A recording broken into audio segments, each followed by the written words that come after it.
Tila wala muna sa plano ni Paolo Avellino ang pakikipagrelasyon dahil kasalukuyan siyang nakatutok sa karera niya bilang isa sa mga namamayagpag na aktor. Sa isang episode ng Christopher Minute nitong Lunes, sinabi ni showbiz columnist Christopher Min na tila hinahanapan si Paolo ng ekstrang atensyong ibibigay niya para sa collab team nitong si Kim Chiu.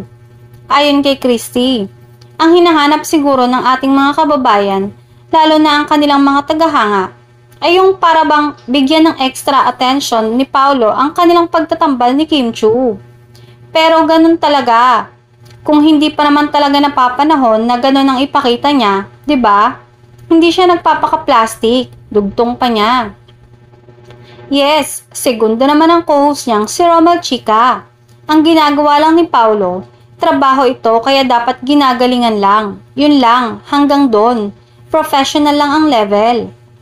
Matatanda ang kamakailan lang ay tila nadismaya ang ilang fans kay Paolo nang sumalang siya sa Louis License dahil tila ayaw niyang aminin ang relationship status niya.